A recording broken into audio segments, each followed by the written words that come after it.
नमस्कार, स्वागत है आपका संसद टीवी पर। मैं हूं मनोज वर्मा और आप देख रहे हैं हमारा खास कार्यक्रम मुद्दा आपका। आज हम बात करेंगे सदन की कार्रवाई में व्यवधान की। इस मुद्दे पर बात इसलिए क्योंकि संसद के मानसून सत्र में विपक्ष के व्यवधान और नारेबाजी के चलते संसद के दोनों सदनों की कार्रवाई सुचारू रूप से नहीं चल पा रही है। मसलन यदि हम 4 अगस्त से 8 अगस्त तक संसद की कार्रवाई की बात करें तो विपक्ष के व्यवधान के चलते कई महत्वपूर्ण विधेयकों पर चर्चा नहीं हो पाई। विपक्ष की नारेबाजी और व्यवधान के बीच सदन से पारित हुए कुछ विधेयक बहुत महत्वपूर्ण रहे। मसलन पोर्ट शिपिंग और जलमार्ग मंत्री सर्बानंद सोनोवाल ने बुधवार को लोकसभा में मर्चेंट शिपिंग बिल 2024 पेश किया। विपक्ष की नारेबाजी के बीच बिल पास हुआ। गुरुवार को कोस्टल शिपिंग बिल 2025 पारित कर दिया गया। राज्यसभा ने इस बिल को अपनी मंजूरी दे दी। इसका उद्देश्य भारतीय तट रेखा पर माल ढुलाई को सुगम बनाना है। इसी प्रकार खेल और खिलाड़ियों के लिए महत्वपूर्ण नेशनल स्पोर्ट्स गवर्नेंस बिल 2025 और राष्ट्रीय डोपिंग रोधी संशोधन बिल 2025 पर भी चर्चा नहीं हो पाई।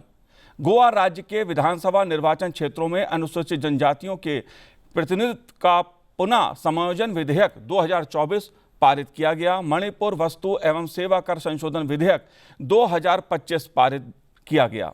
ये विधेयक व्यवधान के बीच पारित किए गए। चर्चा इन पे नहीं हो पाई विस्तार से जैसी कि उम्मीद की जा रही थी। ये इस हफ्ते की बात थी। इतना ही नहीं, मानसून सत्र में लोकसभा में प्रश्नकाल में 11 प्रश्न किसानों से संबंधित पूछे जाने थे, लेकिन व्यवधान के चलते प्रश्नकाल नहीं चल पाया और लोकसभा अध्यक्ष ओम बिरला को सदन की कार्रवाई स्थगित करनी पड़ी। 21 जुलाई 2025 को संसद का मानसून सत्र शुरू हुआ था। अभी तक सिर्फ 28 और 29 जुलाई को ही सदन में कार्रवाई चली है। दोनों दिन पहलगांव आतंकी हमले और ऑपरेशन सिंदूर पर सदनों में चर्चा हुई थी। अन्य दिनों में व्यवधान अधिक हुए, जिसके चलते संसद का कामकाज प्रभावित हुआ।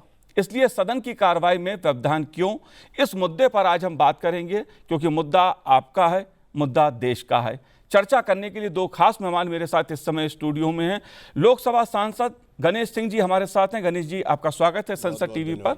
साथ ही हम बात करेंगे डॉक्टर लक्ष्मीकांत वाजपेयी जी से, जो वरिष्ठ सांसद हैं राज्यसभा से। आपका स्वागत है लक्ष्मीकांत जी। और शुरुआत डॉक्टर लक्ष्मीकांत जी मैं आपसे करूंगा, लेकिन उससे पहले देखते हैं लोकसभा अध्यक्ष जी ने प्रश्नकाल चलाने को लेकर, सदन की कार्रवाई सुचारू रूप से चले, इसको लेकर क्या कुछ कहा लोकसभा में। आइए सुनते हैं सबसे पहले। माननीय सदस्यगण, मैं पुनः आपसे आग्रह कर रहा हूं कि प्रश्नकाल महत्वपूर्ण समय होता है, आप सदन को चलने दें। ये आपका नारेबाजी करना संसदीय परंपराओं के अनुरूप नहीं है और नियोजित तरीके से आप सदन रोज स्थगित कराते हैं। देश की जनता इसको देख रही है। मैं पुनः आग्रह कर रहा हूं, महत्वपूर्ण प्रश्नकाल है, अपने अपनी सीट पर जाके विराजे और ये नियोजित सदन बाधित करने की जिम्मेदारी आपकी होगी। देश देख रहा है इस बात को लेकर। सदन की आइए सुनते हैं राज्यसभा के उपसभापति हरिवंश जी ने क्या कुछ कहा। Members, please. What's the use of this, sir? This is 0 hour. This is 0 hour. आप please. No, not allowed. Not allowed. 0 hour. 0 hour, please. माननीय सदस्य, मैं आपको बताना चाहूंगा, आज तक honorable members during the current session we had the opportunity to take up 195 star questions, 195 0-hour submissions, and 195 special mentions on various important issues so far. However, due to continuous disruptions, we have been able to take up only 13 start questions, 5 0-hour submissions, and 17 special mentions. Because of the disruptions, we have lost 56 hours and 49 minutes of the session so far.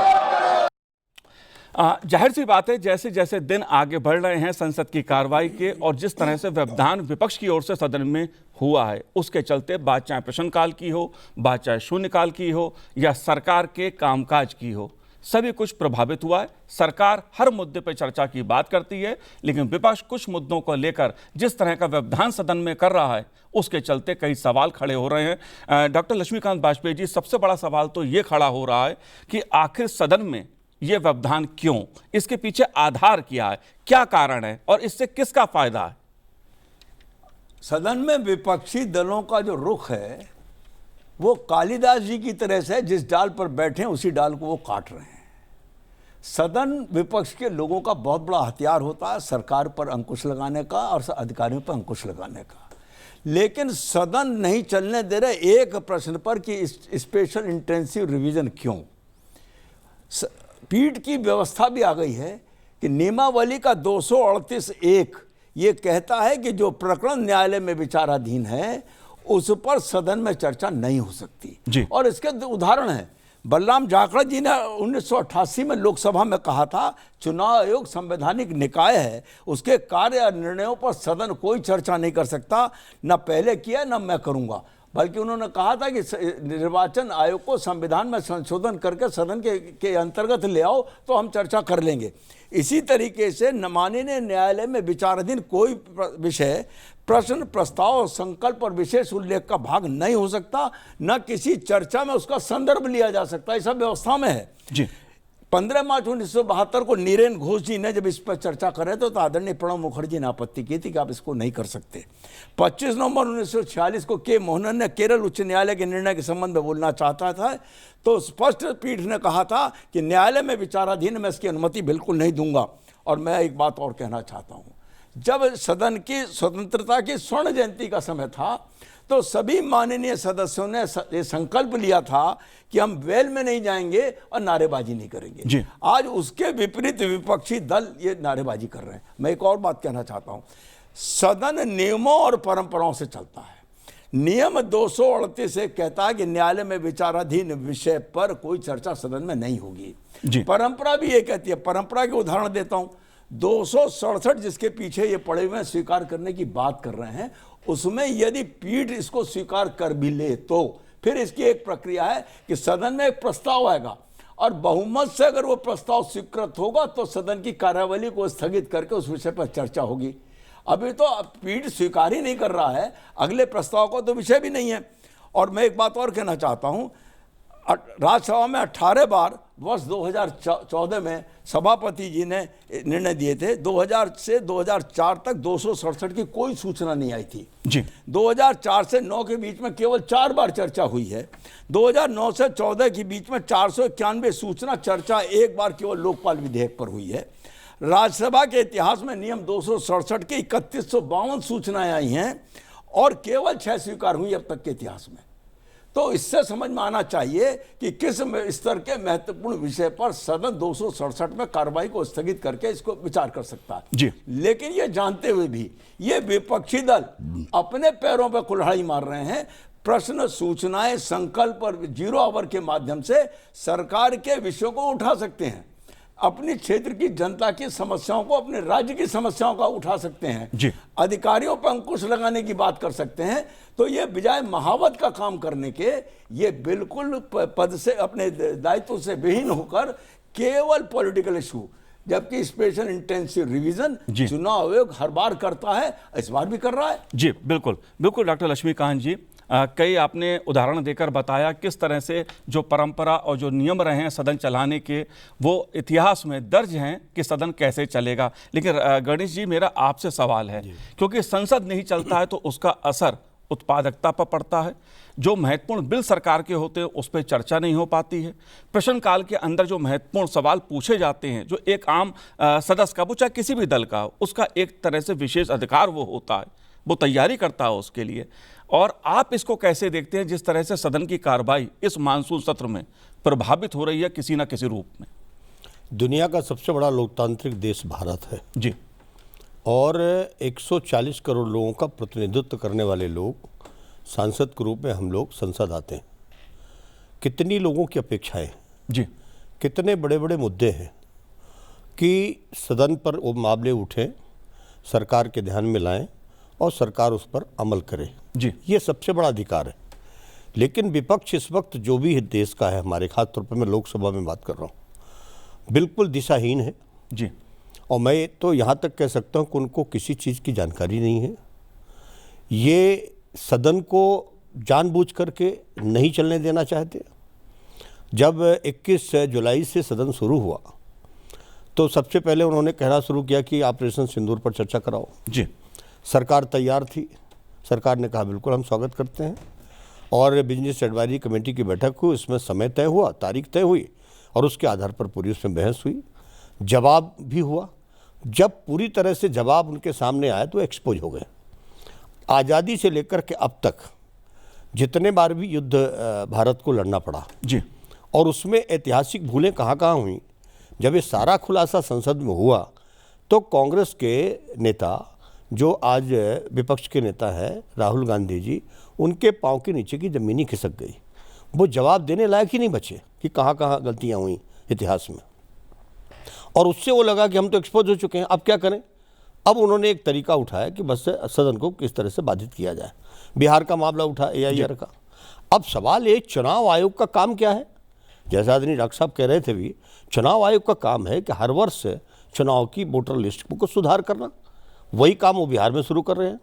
अब उसमें जो गलत नाम थे वो काटे जा रहे हैं, और आप जिस तरह से अभी कर्नाटक का उदाहरण दे करके और आप लगातार जो लोगों को भ्रमित करने की कोशिश कर रहे हैं, ये उसमें जब चुनाव आयोग कहता हमें एफिडेविट के साथ आप शिकायत करिए, हम उसमें जांच करेंगे, वो भी देने को आप तैयार नहीं। आप कहते हैं हमने तो संसद में एक बार शपथ ले ली है, तो संसद की शपथ तो आपने ठीक है ले ली, अच्छी बात है, लेकिन संसद के मान मर्यादा और उनके कर्तव्यों का भी तो पूरा ख्याल रखना चाहिए आपको। वो भी नहीं कर रहे। बाहर जा कर के आप कहते हैं कि हमें बोलने नहीं दिया जा रहा, और अंदर जब आते हैं तो अपने सांसदों को कहते हो डिस्टर्ब करो, बेल पर जाओ, दफ्तियाँ ले आओ, और इस तरह से पूरी मान मर्यादा जो पार्लियामेंट की है उसको पूरी ख़त्म करने का काम कर रहे हो। और बाहर जा कर के चाहे वो हों चाहे उनके अन्य सांसद हों, कहते हैं हमारे बोलने को रोका जाता है, हमारे अधिकार को छीना जा रहा है, सरकार प्रश्नों का जवाब नहीं देना चाहती। सरकार तो रोज़ कहती है, हमारे संसदीय कार्य मंत्री रोज़ खड़े होकर के बोलते हैं कि किसी भी मुद्दे पर आप आइए, चर्चा करिए, हम उसका जवाब देंगे। प्रश्नकाल इतना महत्वपूर्ण है जी, इतना महत्वपूर्ण है, उसमें उनके भी सांसदों के प्रश्न लगे रहते हैं जी, वो भी नहीं पूछ रहे। कुछ सत्ता पक्ष के भी सांसदों के प्रश्न होते हैं, उनको भी नहीं पूछने दे रहे। आखिरकार जो जिस तरह से, ऐसा तो पहले कभी नहीं हुआ था, जिस तरह से योजनाबद्ध तरीके से, हमारे स्पीकर सही कहते हैं कि पूरी योजनाबद्ध तरीके से ये लोग आते हैं और 11 बजे से ही संसद के कार्रवाई को रोकते हैं जी, और उसमें फिर अब तो दूसरा काम शुरू कर दिया उन्होंने, तो मेजें थपथपाने लगे। जो स्पीकर का मेज है उसको भी अब थपथपा रहे हैं, और कहीं ना कहीं उनको उदंडता करने का पूरा मन बना रखा है। और जिस तरह से उन लोगों ने पूरी तरह से पूरे सदन को हाईजैक कर रखा है, ये बहुत ही गलत तरीका है, और ये लोकतंत्र में ये सब नहीं होना चाहिए। हम लोग भी विपक्ष में थे जी, हम भी अपनी बातें कहते थे, लेकिन बातचीत के बाद उसको हम लोग फिर विड्रॉ भी करते थे और फिर सदन की कार्रवाई चलाते भी थे। ऐसा नहीं है, आप अपनी बात कहिए, जी, सरकार अगर उसका जवाब न दे आप निश्चित रूप से विरोध करिए। जी। बिल्कुल, सबसे बड़ा सवाल इसीलिए है कि सदन में व्यवधान क्यों, और मैं यही समझना चाह रहा हूं इस बात को कि सदन में तख्तियां लेकर आना, नारेबाजी करना, अध्यक्ष के आसन की जो मेजें हैं उसके आसपास थपथपाना, उनको शोर करना, सदन में व्यवधान पैदा करना। डॉक्टर लक्ष्मीकांत जी, सबसे बड़ा सवाल ये आता है, क्या व्यवधान से, जिस तरह का व्यवधान देखने को मिल रहा है, उससे संसद की गरिमा बढ़ती है क्या? ना तो संसद की गरिमा बढ़ती है, ना विपक्षी दलों की गरिमा बढ़ती है, और जनता समझ रही है कि विपक्षी दल बौखला रहे हैं, भ्रमित हैं, और उनके पास सरकार को कटघरे में खड़ा करने का कोई रास्ता नहीं है, इसलिए वो समय की व्यर्थ की बर्बादी कर रहे हैं। मैं अब दो बातें कहना चाहता हूं।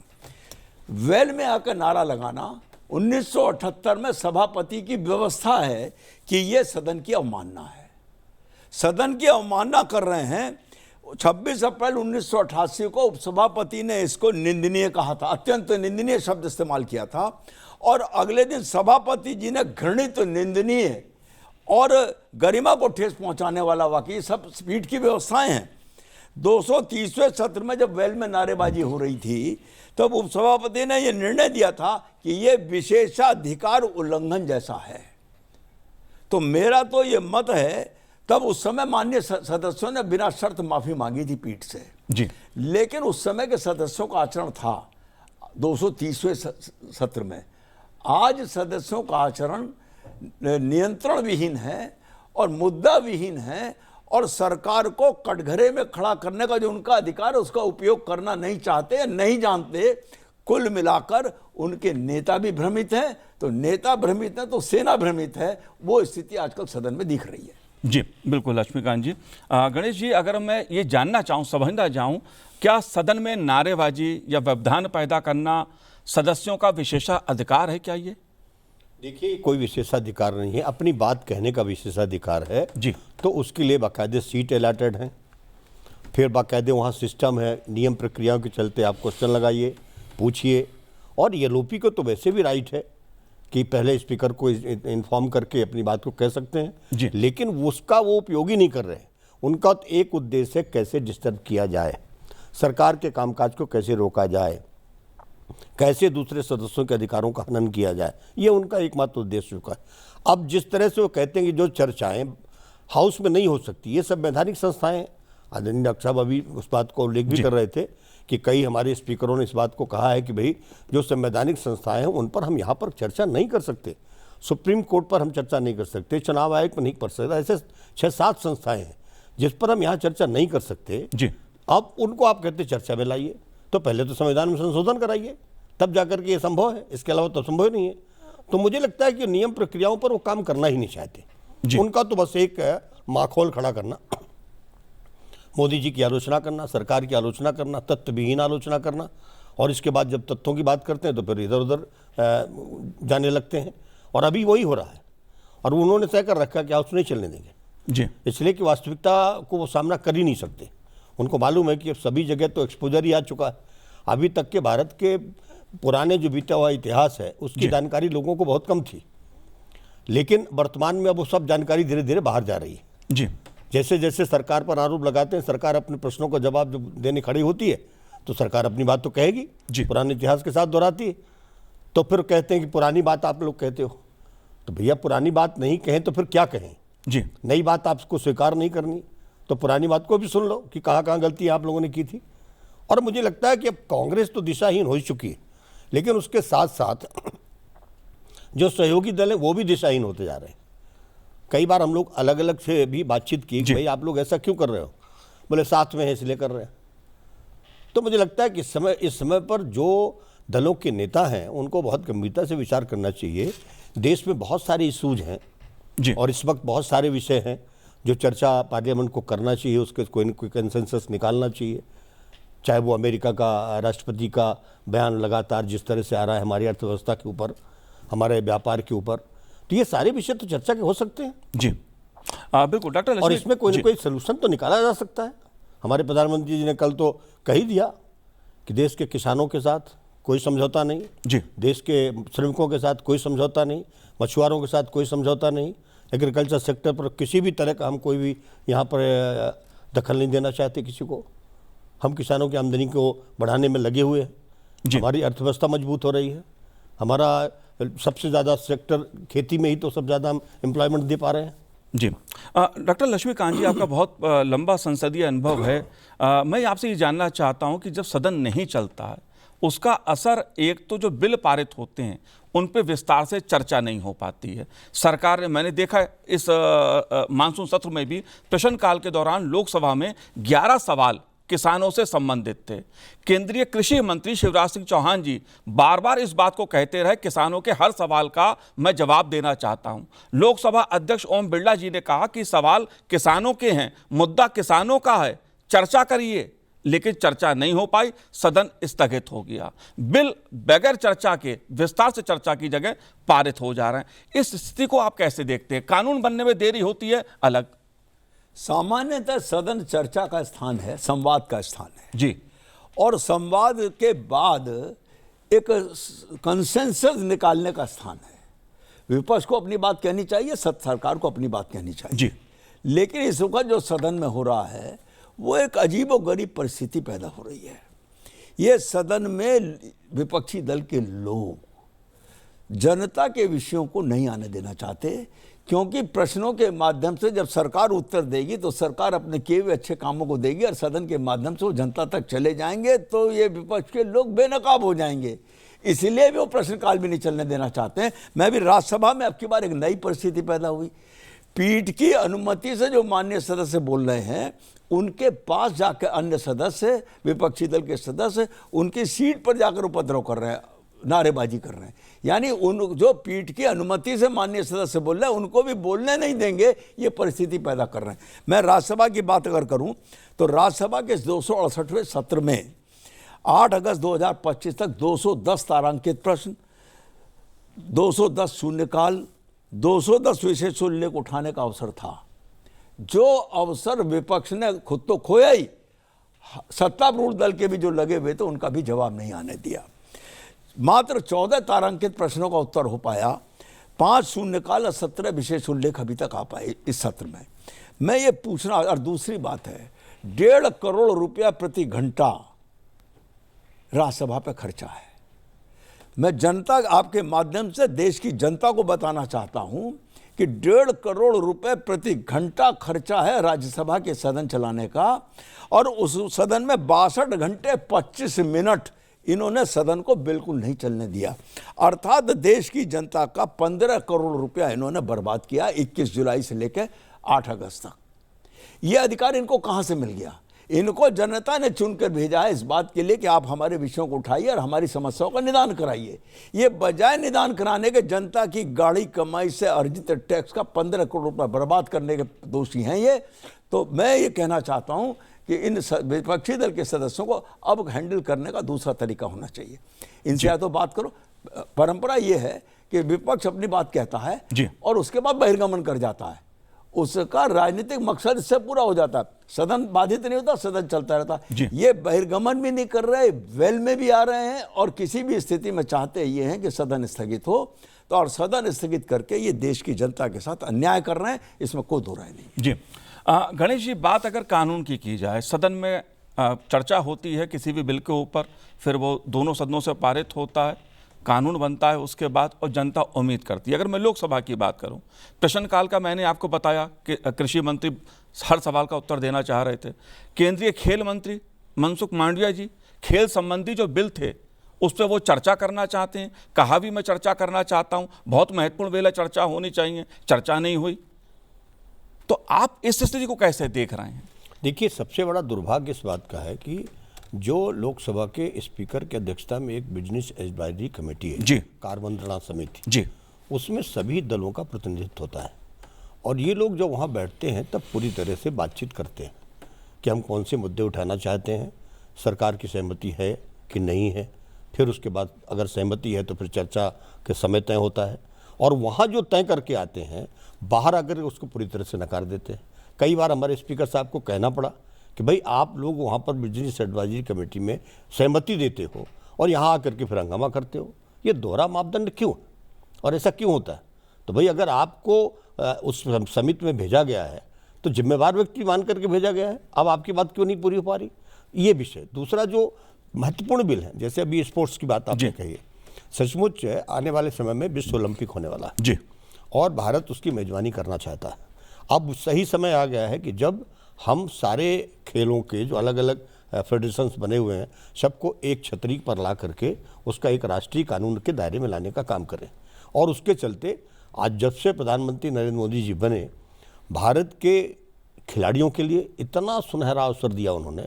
मणिपुर में विश्वविद्यालय बना, खेल विश्वविद्यालय, इसके बाद अब खेलो इंडिया खेलो, फिट इंडिया फिट, जगह जगह स्टेडियम्स बन रहे हैं, जगह जगह खेल प्रशिक्षण चल रहे हैं, अच्छे अच्छे खिलाड़ी निकल के आ रहे हैं।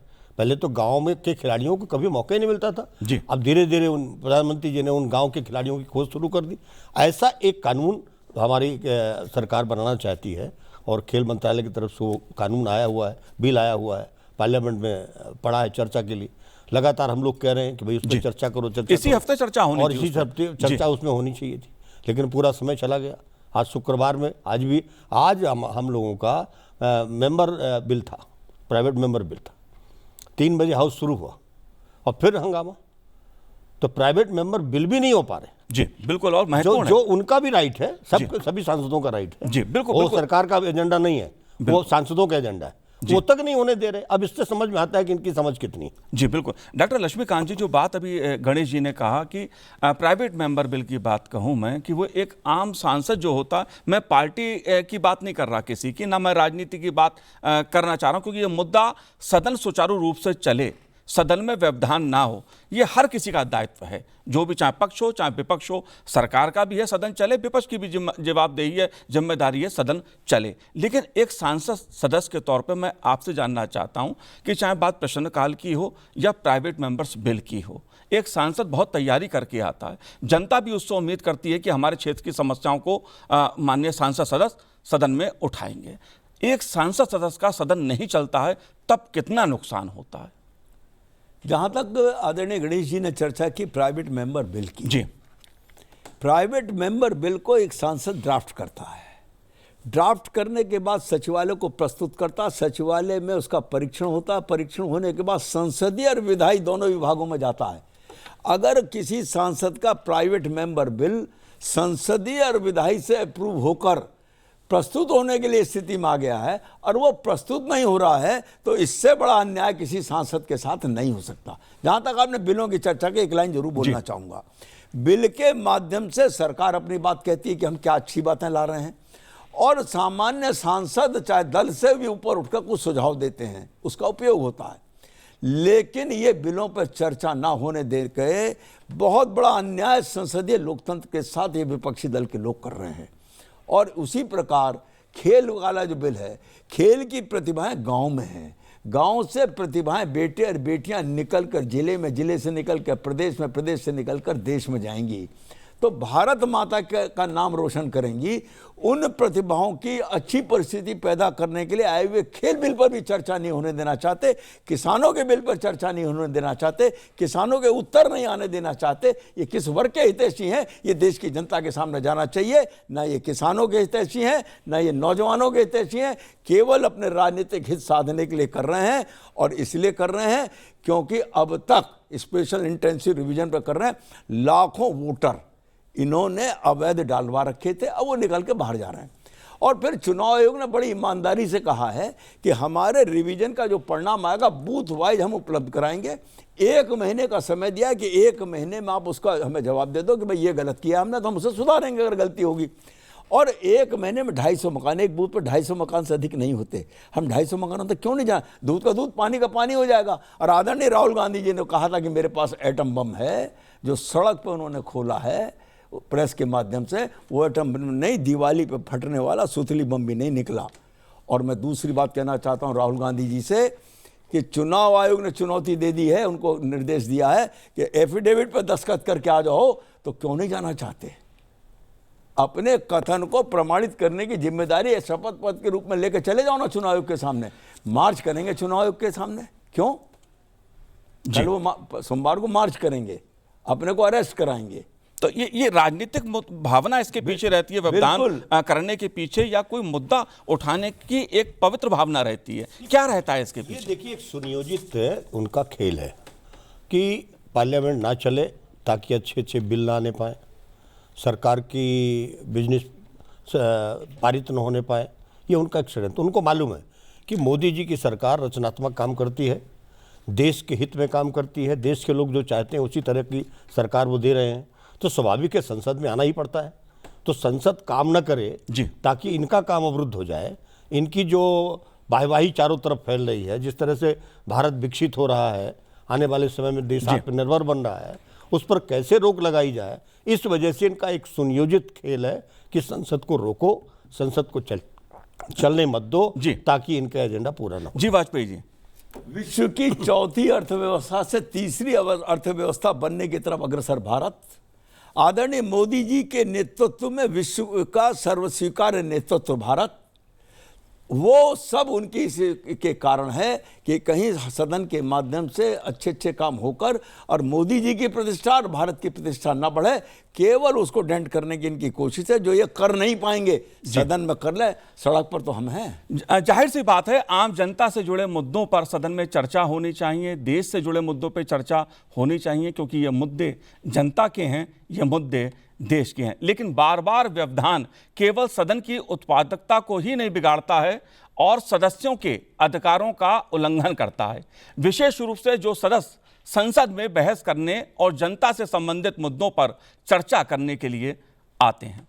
गणेश जी, आपने हमसे बात की, बहुत बहुत शुक्रिया, बहुत बहुत धन्यवाद आपका। डॉक्टर लक्ष्मीकांत वाजपेयी जी, आपका भी बहुत बहुत धन्यवाद संसद टीवी से बात करने के लिए। तो आज इस कार्यक्रम में इतना ही, मुझे दीजिए आज्ञा, नमस्कार।